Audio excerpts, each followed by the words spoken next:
Good morning, good afternoon, good evening, everyone. Welcome to another episode of the Jason's Take On podcast. And today we're going to be driving into the topic of driving sustainable growth and really focusing on customer-led growth. And this is an approach that emphasizes putting the customer at the heart of your growth strategy, focusing on maximizing customer lifetime value, and turning satisfied customers into your most powerful advocates.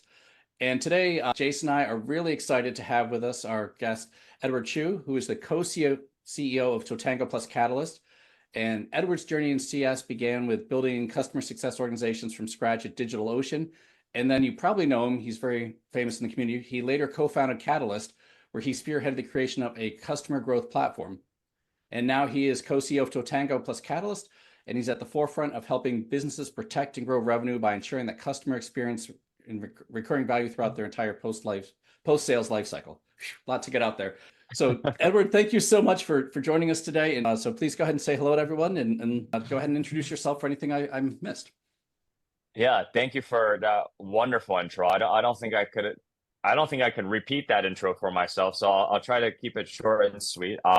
Like Jason said, I'm the co-CEO now of both Totango and Catalyst. It's a very interesting title. I'm not sure it's the common title for a lot of folks, but I went from CEO of one company to now the CEO of two companies. And in a nutshell, what we do is we help businesses aggregate all of their customer data from every data source that they have and help them visualize it, understand it, take action on it, all in the hopes of driving a better outcome. Now, that better outcome could be reducing churn, or that better outcome could be finding and creating more expansion revenue and opportunity, which I don't think anyone in the business world right now is shying away from and not focusing on. So I'm excited to be here. Thank you all for having me, and we'll love to get into it.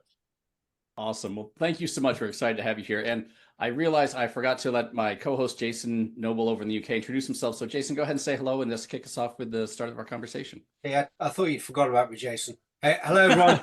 Edward, this is super exciting. I'm a big fan of both Catalyst to Tango. The new organization, I think, is helping change and drive what we're doing in the world of customer success and customer growth. So appreciative of you joining us here, because appreciate how busy you are. But I think this is a really key topic. There's a lot of discussions around product-led growth. Customer-led growth is very neatly aligned with that. I think it absolutely is where we need to go. There's a lot of people that still don't quite understand what we're trying to do. So I think this discussion, and with someone like yourself, Edward, is going to be a really, really cool one.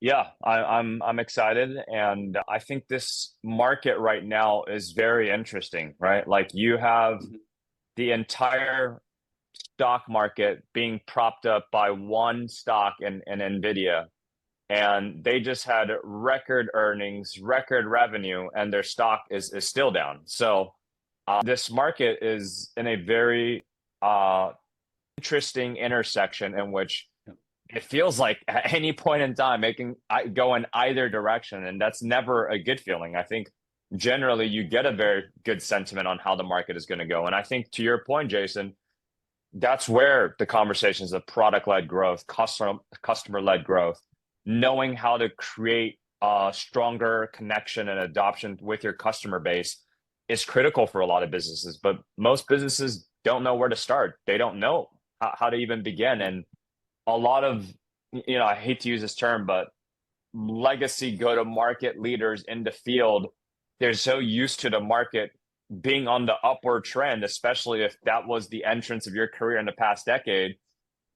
They're used to net new sales coming in and replacing the existing customers very, very frequently. And if you lose one customer, it will get replaced. If you churn a customer, expansion revenue will be there. But that's not the case anymore.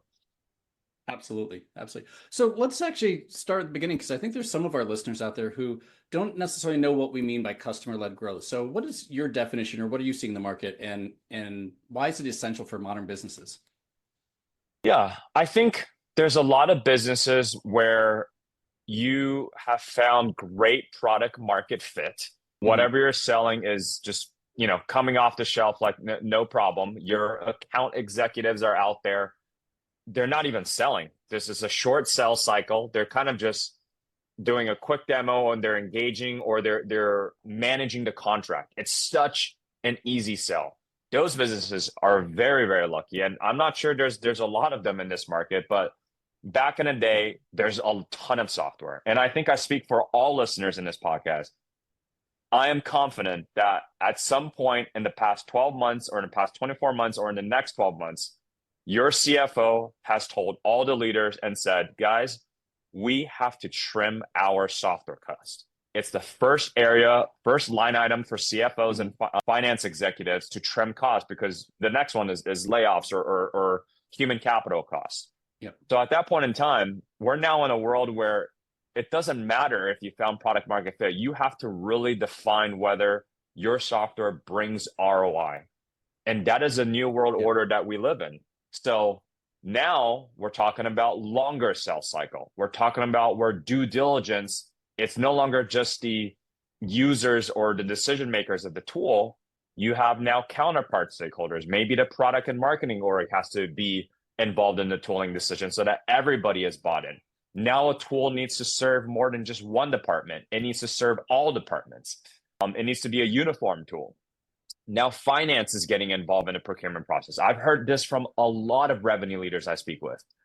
For the first time in history, now they actually have to demo their product. Let's just say they're selling to the product team. They're selling the tool to the sales team. They actually have to do another demo for the finance team, for the finance team to sign off on the tool.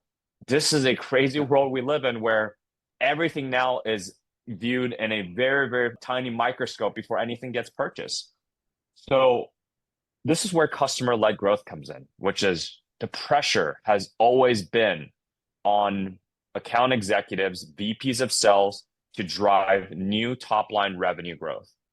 When that growth has stalled, when sales cycles are longer, when account executives are missing their quota, where quota attainment is at an all-time low, where do you find that revenue? You have to extract it from your existing base. Now, a lot of people don't know how to do that. And a lot of people aren't used to that. A lot of people aren't used to extracting revenue and asking customers for more money. This is something that is very common across the customer success world, in which CSMs, customer success managers, are used to onboarding the customer, interfacing with the customer, taking a ticket from the customer's complaints, a list of problems, but they're not equipped to talk to them about commercial conversations. And they either have the account managers do it, or if they're the ones that are responsible for it because they're in a much smaller org, they don't know where to start. What does it mean? Is your customer actually fully adopting the tool that you've already sold them? Have they maximized the ROI that they can gain from your tool? There's so many different levels of customer understanding that the world today aren't equipped to do, that it makes it very difficult for them to just randomly approach a customer and say, hey, do you want to try this software? Or are we able to buy more? Are you able to upsell? The only upsell that occurs commonly right now is if they add more seats. That's not an upsell. That's just more consumption. Like, you're not doing anything to create that customer-led growth. If a customer needs to add more seats, they should be able to do that themselves. They should actually have to talk with nobody. It should be a seamless process for them to add a couple more seats, right? So I think from a customer-led growth perspective, if I had to sum it all up, is how do you create a function in your go-to-market motion between marketing? And we'll talk a little bit more on how marketing, a lot of people think marketing is just for new business revenue and generating net new customers. But how do you take the entire go-to-market motion from marketing to customer success to customer support to account management and sales and extract revenue from your existing customers through a deeper understanding of their use cases, helping them maximize their ROI, and in turn, creating more revenue for the business? I read a fascinating article recently about, it was entitled "Customers Don't Actually Want Your Product," and it kind of, I think it tunes really neatly with what customer-led growth is, because they don't actually want the product. They want the results that are relevant to them from the product. So exactly to your point, Edward, it's that ROI. I will upsell, I will renew if I'm getting value, if I'm getting the return I expect. I love your point about the different internal users. You know, that separate sales pitch now to the financial team is fascinating, but it makes it so much harder to do. And even I think a renewal, you've got to go through the process with your own financial team, other stakeholders, and what's the use case for the financial team? They want a clear financial return, and they can translate that better to what their results are. So it is it's the right time for this, and I'm excited that we're seeing more of this kind of switch towards customer-led growth. Yep. B2B SaaS is all about, can you help your buyer get a promotion, right? Like that's at the end of the day, how it works. Like they're not there because they care about all this, your tool or the marketing jargon that you've created.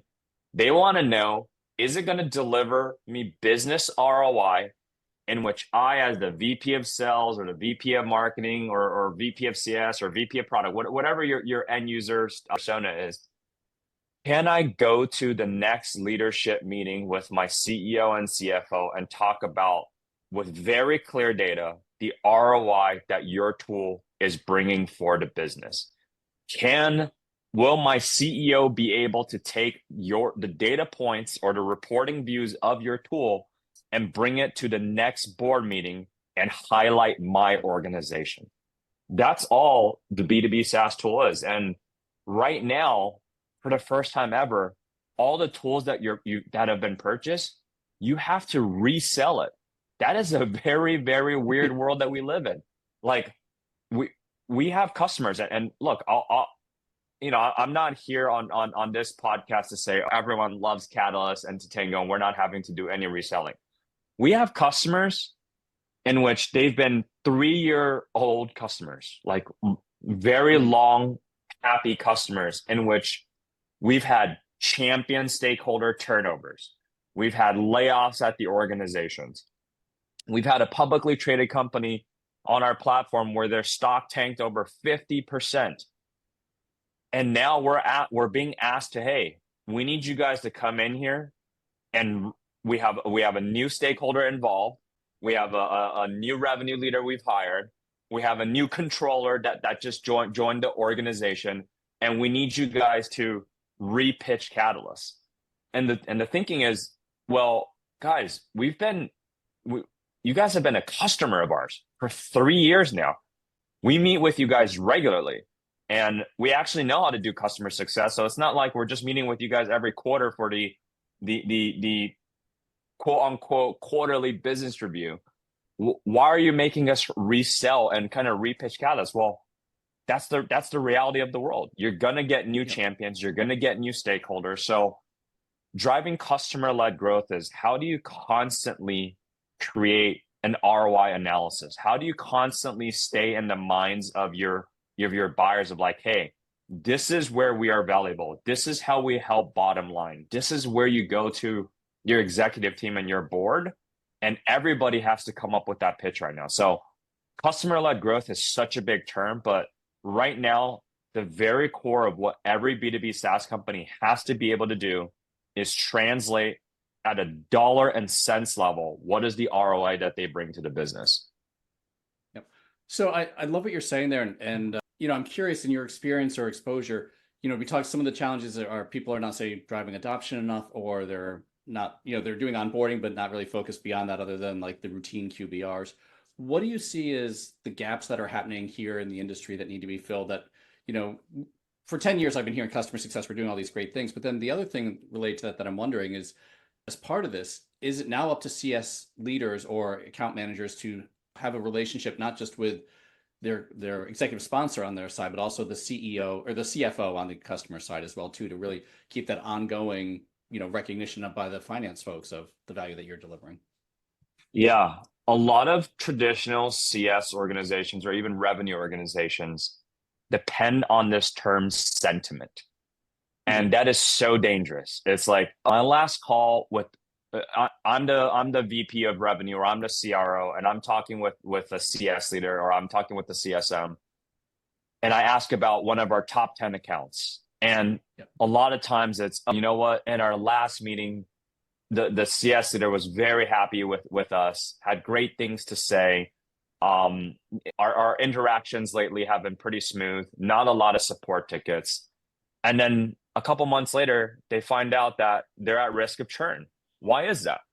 Because you're so centered on this concept of just sentiment, which is not enough. Just because they reply to your email with a nice happy face, just because they reply to your emails with an exclamation mark, just because you jump on a podcast and you start talking about your weekend, that doesn't mean that customer is healthy. If anything, there's a lot of potential hidden dangers in that. So how do you become more data driven? How do you look at your customer adoption levels? How do you understand what are the top 3 best core ROI functionalities, use cases that your product has to offer? Is that well adopted? And that's another pitfall. Just because it's well adopted, just because you're looking at your whatever adoption tools, whether it's Mixpanel or Pendo or whatever tools that you're using, just because they're at the highest threshold of adoption doesn't mean that they're actually using your tool. So back in the day, in the early days of Catalyst, we would measure how many notes, meeting notes, are taken inside of Catalyst. And we noticed just because CSMs take a bunch of meeting notes in Catalyst and are using the tool every single day doesn't make that customer particularly healthy, because you don't buy Catalyst to use meeting notes, right? But that was, right, one of our core functionality. And we're like, oh, there's a lot of engagement here. They're using it every single day. So again, that matters, right? Just because they're using a product feature, just because they're using it every day doesn't mean they're a lifelong champion of your product. So you now have sentiment, which is one view. You now have product adoption, which is another view. How do you now, going back to your original point, is how do you get multi-threaded with champions? And that's where it's very key. It's at what point do you interact with multiple stakeholders? How do you proactively engage with those stakeholders? That's one of the piece of work that we're working with a lot of our customers right now, which is how do you create a digital motion that is not just for your lower end customer? How do you create a digital motion for your enterprise use case? Many customers of ours think that a digital CS motion is for their small SMB customers that they don't care about. They're set it and forget it customers, and they'll once in a while get this automatic engaged touch point. That couldn't be farther from the truth. You want to drive customer-led growth even at the enterprise level. You want to get multi-threaded. A CSM or an account manager's time should not be spent on researching and knowing when to reach out to customers. You should be having conversations, learning more about the business. A CSM is a business consultant, an internal champion for the customer to drive ROI for them. Your job as a CSM is to help your customers leverage your tool to the maximum capabilities to create ROI for them, to get them promoted. And if you're going to effectively do that, it doesn't matter if you're managing 50 accounts, 100 accounts, or even 10 accounts. If you're managing 10 accounts, the amount of work, one account could have 25 stakeholders that you got to meet with. Think about how much internal meetings and one-on-ones that you already have. How do you go and have 25 accounts and up to 250 conversations across 10 accounts? That is a lot of meetings.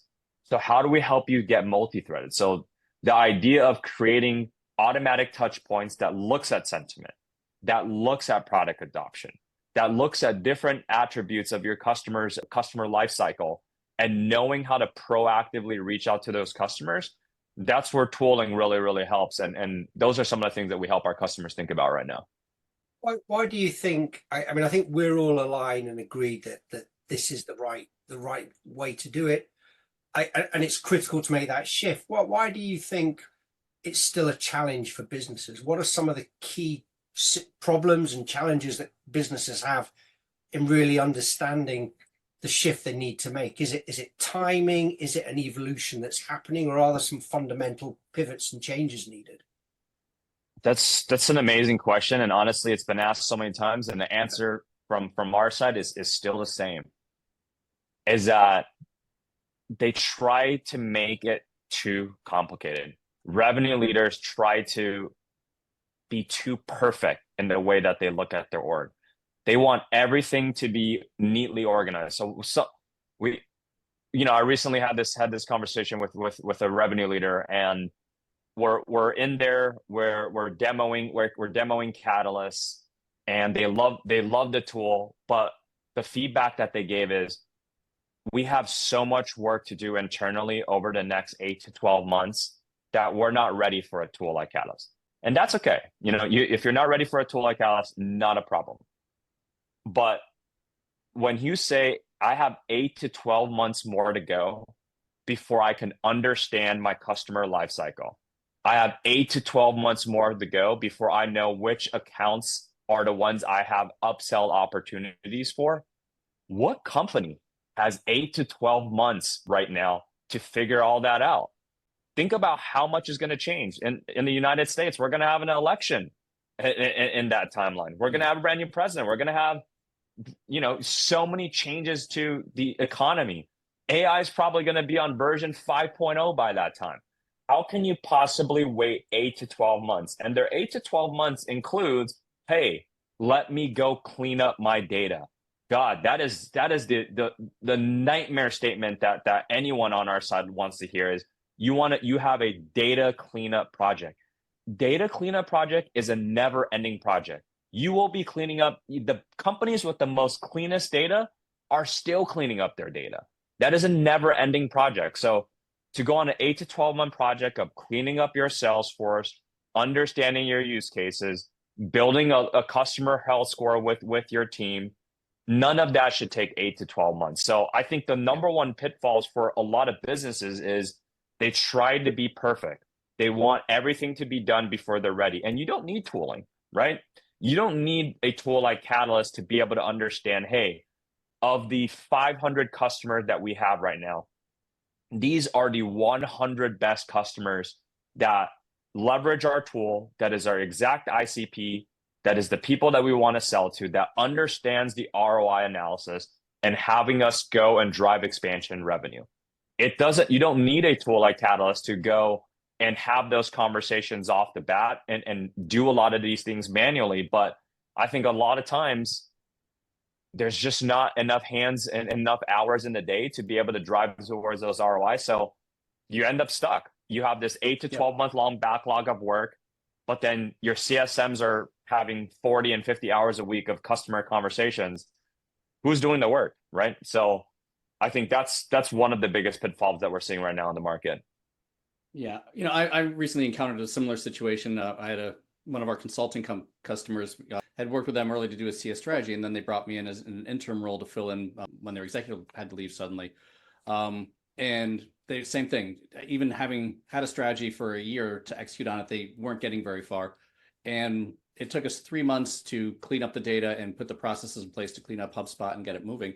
And during that time, we also did an acquisition and had the Christmas holiday. So I think companies that waited a year, I'm like, nothing can change. But then it's like, if you have a disruptor come in even temporarily to change it up quickly, you can make fast progress if the will is there. But it's got to be hard, and you've got to be committed to it.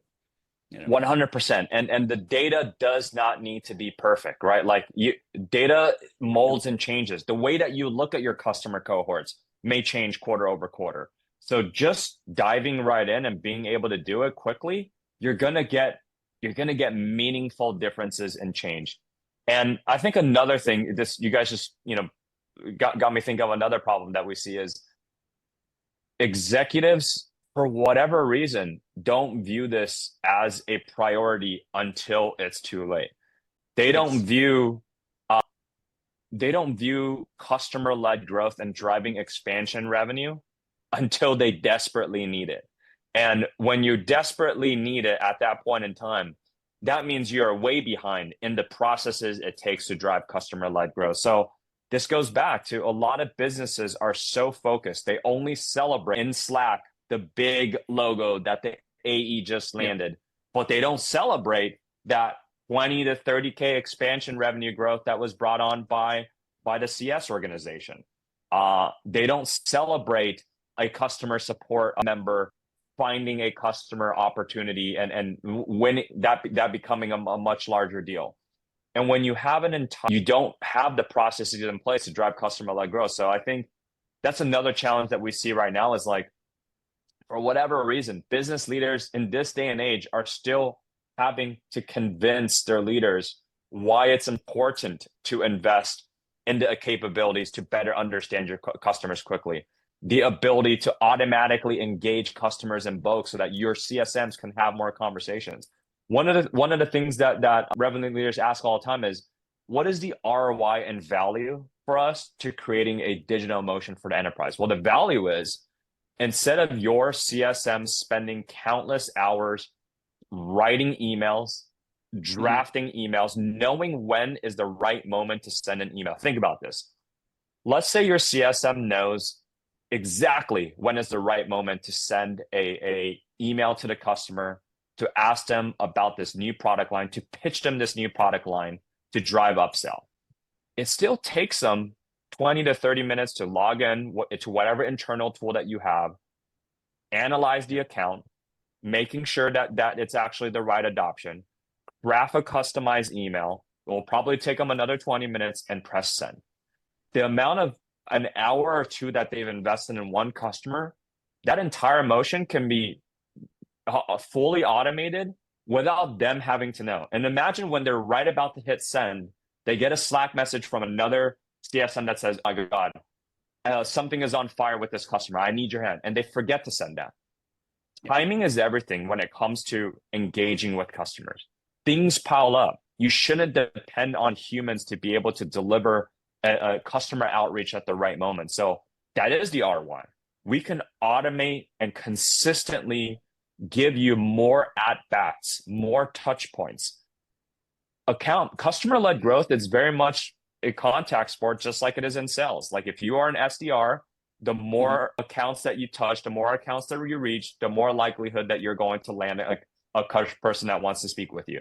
Same thing on the customer success side. The more customers engaged, the more stakeholders you have. Everyone has a lot going on. So it is a sport in which the more opportunities that you create for yourself, the more revenue you're going to gain. And for whatever reason, CEOs and CFOs still do not look at the post-sales world as the same revenue opportunity motions as the new business revenue world. Where do we, I love what you've said there about data processes. What else can technology and platforms like what you guys are doing help? And how do you make it front and center for the CFOs, the revenue leaders to make those decisions? So what's the role that technology plays in what we're trying to do with customer-led growth, and how do we make that change? Yeah, I think the tough part is most leaders aren't in tools, right? Like they don't, like you're never going to get a CEO to log into Salesforce. Maybe in the early stages of a startup, they're logging into Salesforce, but most of the times they just get things surfaced to them. And I think we're moving into a world where even our own customer base, we want Catalyst and Tatango to be used in the boardroom. We want Catalyst and Tatango to be used for board level discussions. We want, when you're evaluating what does churn look like over the next couple of quarters, to be pulling up a Tatango dashboard in the board meeting to discuss that. When you guys are talking about, hey, what do our best customer cohort looks like? And you are doing customer segmentation, we want you to pull up Tatango and Catalyst in the boardroom and do it right then and there in real time. When you are looking at which customers in the next quarter do we have the best opportunity to drive expansion revenue, and what is that total opportunity amount, we want you to do that in the board meeting. And I think there's a very, very difficult challenge in which if you don't trust your data, if you aren't able to bring your data into deeper level discussions at the executive level, you're not going to get company level buy-in. So when we talk about customer-led growth, it's not just a singular department's responsibility, and it is multi-dimensional partnership that goes across all the different stakeholders. A very good example is marketing. marketing, a lot of CMOs and marketing leaders are so focused on, well, how do I increase my budget so I can drive more LinkedIn ad spend to bring in more stakeholders? Or how do I do more webinars and conferences and events at TSIA to bring in more net new business? What they fail to invest in a lot of times is, how do you do customer marketing? There are a lot of existing customers. Let's just take very simple math. You have 100 customers. Maybe 20 of them really, really know how to use your product. Maybe 20 of them are getting maximum ROI. That means you have 80% of your customer base, 80 customers that aren't using your product to its maximum potential, that aren't spending the maximum amount of dollars that they can spend with you. If marketing were to dedicate time to nurture, extract content from the 20% base, help them understand and articulate how they're finding their ROI, the other 20% base, that's what they want to hear. That's the content that they want to see. They want to know how do your best customers get so much value from your product? And they want to learn from that. And if the 80% customers spends 20 to 30% more, that is 20 to 30% more less pressure that your new business revenue team has to go out there and get that revenue. Or that is 20 to 30% that you just weren't accounting for. And that sell is actually much easier. This is a no-brainer. Like, this is not, I'm not bringing earth-shattering news to people. Your 80% customer base that knows how to use your product already, it's so much easier to sell a new product line to them. It's so much easier to get them to use more of what they already bought already, compared to trying to convince XYZ on the street to go buy your product from a unknown source. So it's a no-brainer. You got to go with the people that already know you best, and there's dollars there ready to be extracted. Absolutely. I love that. I see we're almost at time, so I want to just pivot to we always like to end with a bold challenge question here. So the question we have for you is, what bold action should customer success leaders take today to accelerate customer-led growth within their organizations? What's out of the box thinking? What new initiative? What could they do today to get started that would really have a high impact? I'll go back to when I was a CS leader, because I didn't just wake up and decide to start Catalyst because I thought, I wanted to build software in this specific category. Like, I was a CS leader myself. I was a CS leader for a company that had $100+ million in ARR. It was a strong engineering-driven culture, which I think is going to resonate with a lot of the audience here, especially as we move into the AI world. It's going to be the product lines are going to get much more technical. And I was in an organization in which it was very engineering and product-centric. Like, we had great product market fit. Frankly, when I joined, most of the engineers really didn't know what I was there to do. They didn't really know what the value of customer success is, right? And the one thing that I took a big, bold step to do is really rally the entire company, front and center, add an all hands, explain to everyone why customer-led growth is so important, why you as an engineer, you are responsible for helping to drive more revenue. You are responsible. You can make a difference to the equity that you own in this company to be able to drive that revenue. And I think a lot of times engineers and product folks, they don't think about that. They think about, well, I'm going to build the best damn product, or I'm going to create the best architecture and code. I'm going to create the cleanest code, or I'm going to create code that is going to be the most advanced technology. I want to use the newest and greatest technology. They rarely look at it through the lens of, how do you create ROI for the business? And I think a lot of revenue leaders, and I know the folks that are listening here, I bet there's a little bit of fear in you and going on the company stage and just being bold, like saying that sentence, calling people out and saying, hey, you have an equity stake in this organization. You have an opportunity to help this entire business create that revenue opportunity.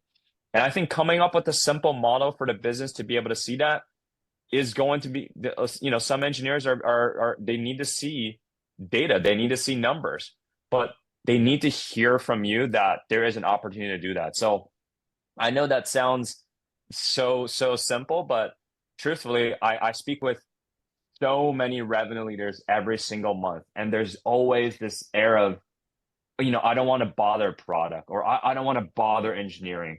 And as soon as I hear that, I immediately know that your entire organization is not behind customer-led growth. And that actually starts at the top. Like, you should feel very comfortable going in front of that all hands because your CEO and your CFO are behind you. It takes executives, right? Like, that is a conversation that starts at the top. Before you even go on that stage, your CTO should be bought in. Your VP of product should be bought in. If the top leaders at your company aren't bought into that, then you are so far from the customer-led growth world. And I think right now, I think in the past decade, we've had less and less, like, we don't really have to explain what Catalyst and Tatango do. Like, there's been a lot of layoffs that have been happening. Budgets are tightening in the world. I think it's becoming much more relevant. So I think now is the time for people to really try to change their mindset of their entire organization. So the bold thing is, take that mic, go on that stage, and be very, very bold with your entire company and get everyone on deck. And I think everyone would be very surprised. Like, I think things are going to be much easier. And I'll tell you tangibly what you're going to get. If you're willing to do that and you get everybody rallied and you get everybody excited, the next time you as a revenue leader go to the engineering team and you say, hey, I need your help to architect our Snowflake or our AWS Redshift data lake in a way that enables me to extract data easier to better understand our customers. That is a very common and simple request that revenue leaders today have to go to the engineering team to ask for before they even use a tool like Catalyst. Can you help me organize the data? And the request is constantly denied, or it's pushed back because they don't have time for that. That request might just now get approved because now they might understand why it is important. How does it help their equity that they own in the organization that they're a part of to actually be helpful on the engineering front? So yeah, fantastic. That's my bold take for today. Awesome. Love it. Well, before we wind up here, I want to invite you to give a shameless plug for your company, your initiatives, anything that you would like to share with the audience and how they can contact you or learn more. So please, whatever's inspiring you. Yeah. Well, first and foremost, just had a company merger in February. So it's actually right around the 6-month mark of our merger. So we have some major exciting announcements coming soon. So I guess my only ask is, generally I do my announcements on LinkedIn. So my LinkedIn URL is Chiu, EDCHIU. So follow me on LinkedIn and stay tuned for some very exciting announcements that we have coming from our merger. Awesome. Well, that's just fantastic. Ed, thank you so much for being here. We really appreciate it. Jason, do you have any final thoughts or comments? Ed, thank you, sir. This has been a great conversation. We said we know how busy you are with everything you've got on, but I think this is a topic that we're going to see more and more interest in, more and more organizations starting to focus on and look for help. And look for help with people that know how to do it, the right people to speak to, the right direction to go, and ultimately what tools and products should they use to help them do it. So I think it's been a superb conversation. So a huge thank you, Ed. Thank you guys for giving me the platform to kind of spread customer growth. So thank you guys. Of course. Thank you. Bye now.